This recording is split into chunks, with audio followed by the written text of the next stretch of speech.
Ashver.com.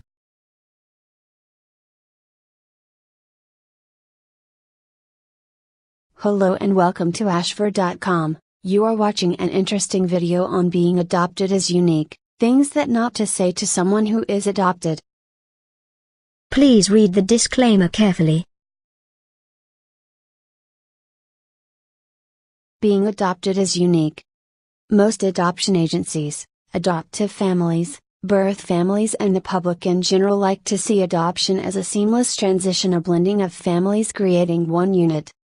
Indeed, adoption works and has worked for centuries, but it does not mean after the signing of contracts and exchanging of money that the adoptee synthesizes and abdicates their genealogy, heritage, and biological root.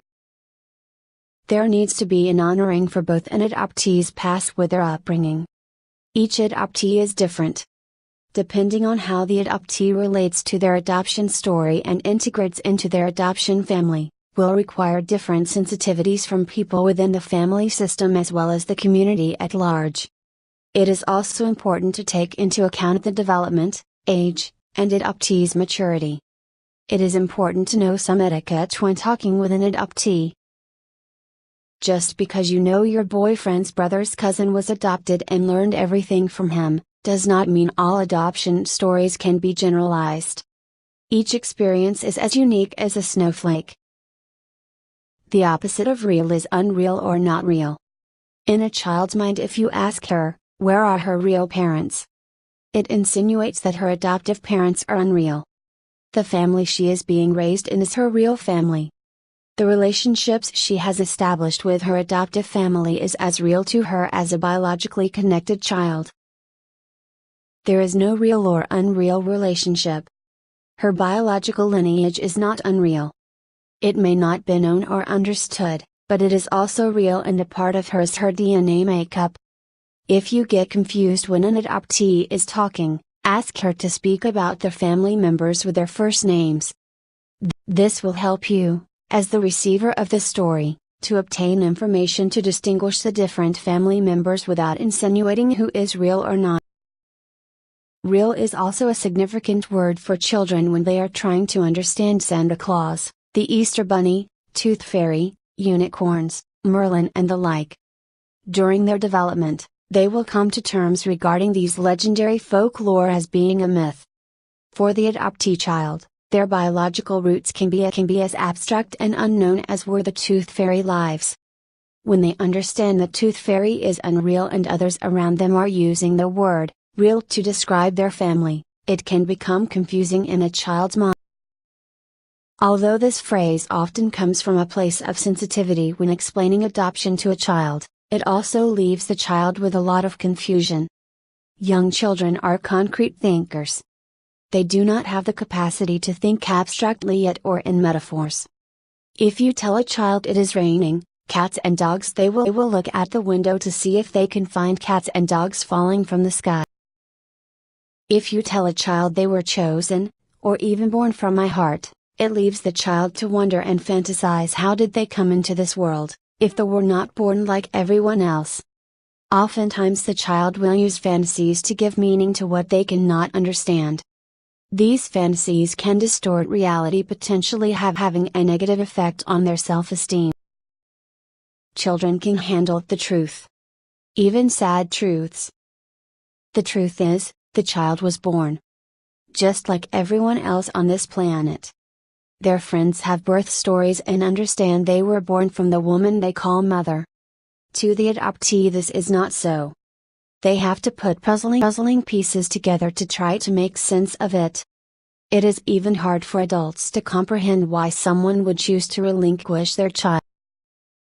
If the child was chosen, that means someone else did not choose them. Why did she give me up? Often this is a question in the back of a child's mind even if they do not verbalize this question.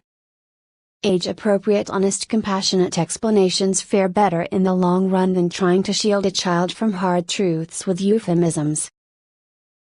Okay, this is just tacky. Do we go around and ask people, when you were born, how much did your parents' insurance pay for the hospital or midwife? How much was your parents' co-pay? The truth is it costs money to bring any child into this world. From prenatal visits to labor and delivery, most often families spend hundreds of dollars. For the adoption process, it is known to be several $1,000s. Does it matter how much the process cost? Why does someone ask that? In our culture, we place so much value on expensive things. It implies the more an item costs, the more value it has. Children are not an item. All children are valuable regardless of the fees involved. This is the most confusing statement you can say to an adoptee at any age. Although this statement might seem to shield a young child from the truth that she was indeed abandoned and relinquished by her birth mother, it does not serve the adoptee in the long run. Romanticizing the adoptee's abandonment will delay the inevitable, the quest within each adoptee to come to terms with their own relinquishment from their birth mother. The truth will have to be explored at some point in an adoptee's lifespan. It can be soothing to hear your mother loved you so much that is why she gave you up, but unconsciously this statement works against the adoptee in a very negative way. The adoptee may not want people too close to them, to love them so much, because that translates into the ultimate abandonment. Better than to be loved just a bit, or to keep people at arm's length and never fully attached to others than to be loved so much and be abandoned. Additionally, for some adoptees, their biological mother does not know what love is. Sadly, some women use adoption as a way to make money, gain attention from pregnancy, labor and birth, or use adoption as a birth control. They abandon not one, or two but sometimes 3, 4 or more children. This is not because they are loving and selfless, it is because they are selfish, and irresponsible in their promiscuity. Some are in the throes of addiction and have no ability to love and take care of themselves, let alone a child.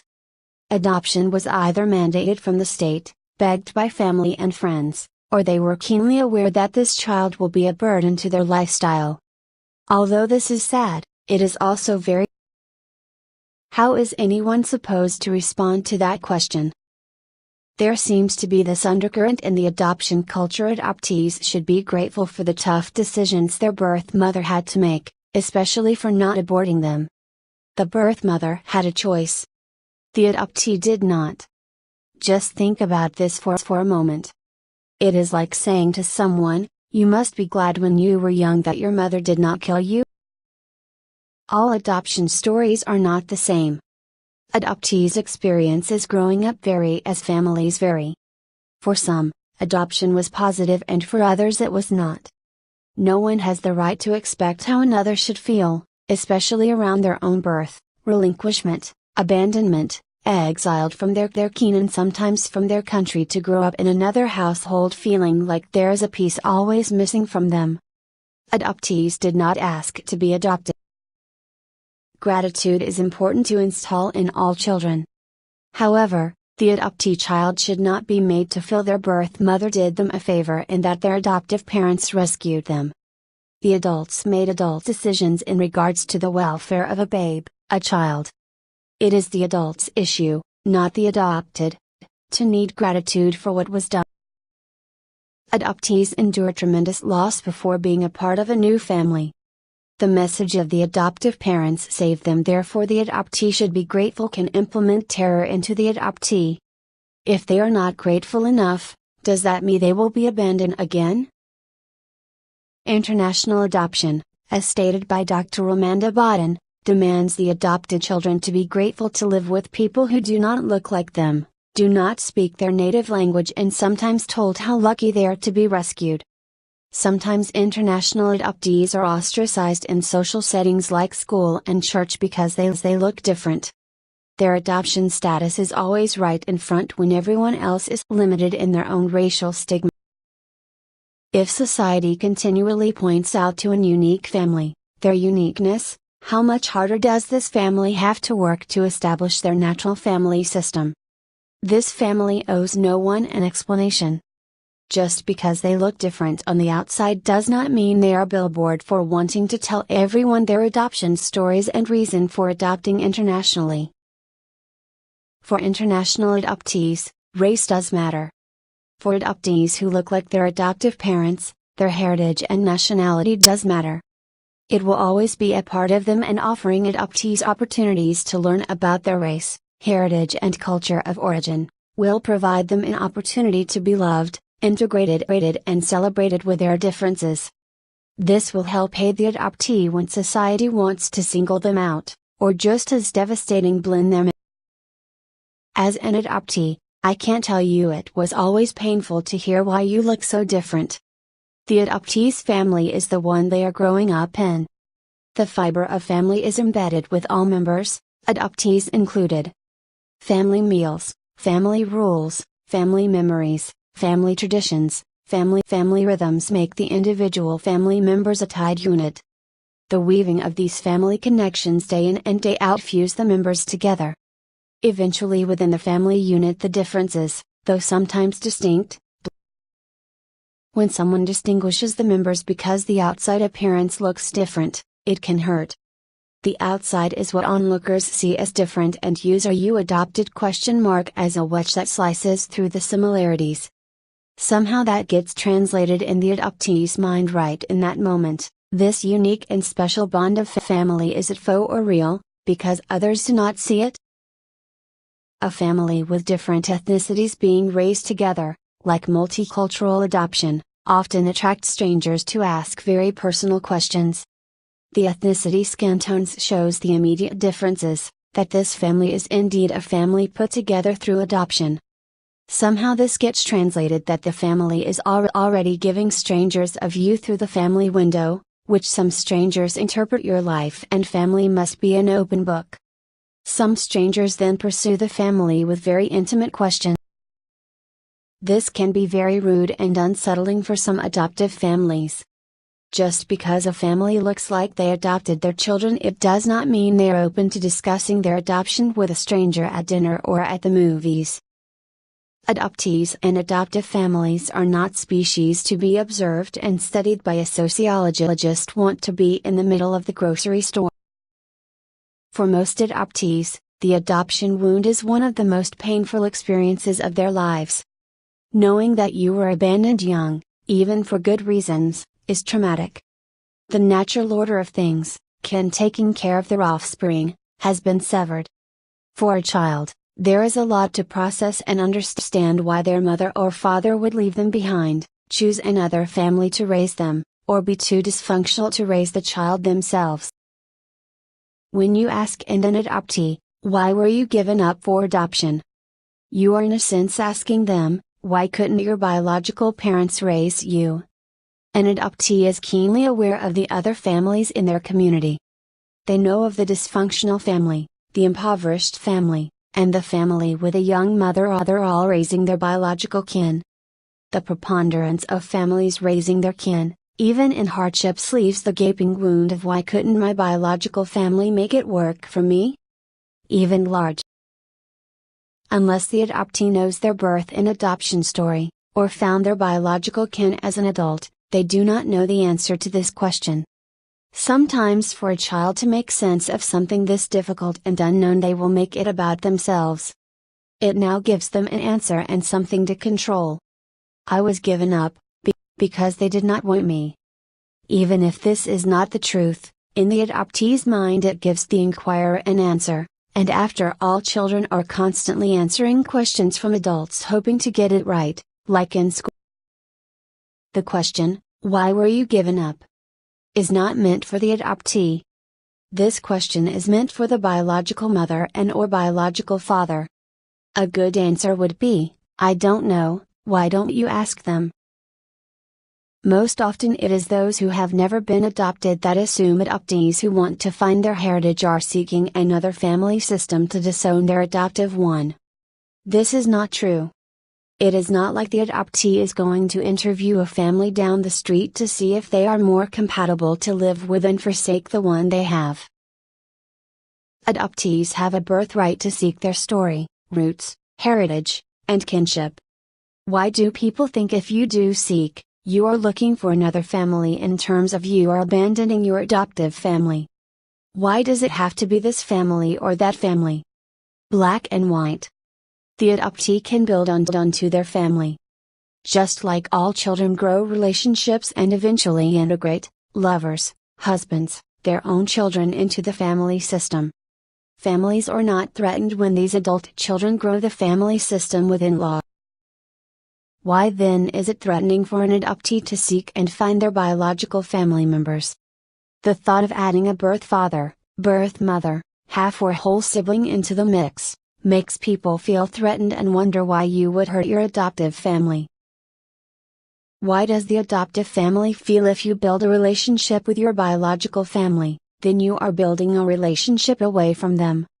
In reality, the adoptee is becoming more aware of who they are by finally having answers to the unknown that everyone else takes for granted. Why then does that seem to frighten others? Almost as if, well, you found your biological roots, I guess you do not need us anymore. The adoptee feels abandoned again, and seems they really do not fit anywhere, and there are always terms to how people love and accept them. Better off than what? It is incomprehensible for anyone to answer what their life would be like if they grew up with the Smith family in their neighborhood instead of their own. We are who we are because of our biology, and just as important or more important our environment. No one knows the answer of what their life would be like if they had a different family system. We can speculate and make judgments based on what is known. Sadly, there are adoptees who are abused in their adoptive family. Because of shame, secrecy and denial, this information might not be known to others. Asking an adoptee, "Don't you think you are better off?" can make an adoptee who is abused have to reflect on difficult memories they may not be ready to explore, discuss, or even articulate the answer to such a question. This statement is not about the adoptee worth being loved less because they are not of kin. It has everything to do with the limitations of the adult who would think this and even worse say this. When talking with an adoptive parent about their love of their adoptive children, remember to have some couth. Adoptees overhear conversations just like most children. Overhearing someone saying, "I am not sure I could ever love an adopted child as my own," is heartbreaking. It is like pouring salt into a very sensitive wound. The truth is, many amazing adults do love their adopted child as their own flesh and blood. Over the years they see their child no longer adopted but rather, their own, my child. Adoptees do not sit and contemplate about being adopted day in and day out. Although, adoption is a big part of their identity, it is not all they are. Oftentimes when people find out someone is adopted, the conversation halts, lingering on this one part of them. We were all kaleidoscopes and have many dimensions beyond our origins. When you find out someone is adopted and you would like to talk to them more about it, the best approach is to say, "I think that is neat. If you ever want to talk about it, I would be glad to listen." It is not the adoptee's job to educate you on being adopted because you are curious. There are many wonderful blogs and books about the adoptive experience. If the adoptee wants to talk about it with you, they will. If they don't, then respect that too. Thank you for watching this interesting and informative video. This channel offers motivational, inspirational, valuable and informative videos to soothe, cleanse and inspire your health, mind, body and spirit. You can find a lot of interesting videos on wide range of topics here. Stay tuned and keep watching.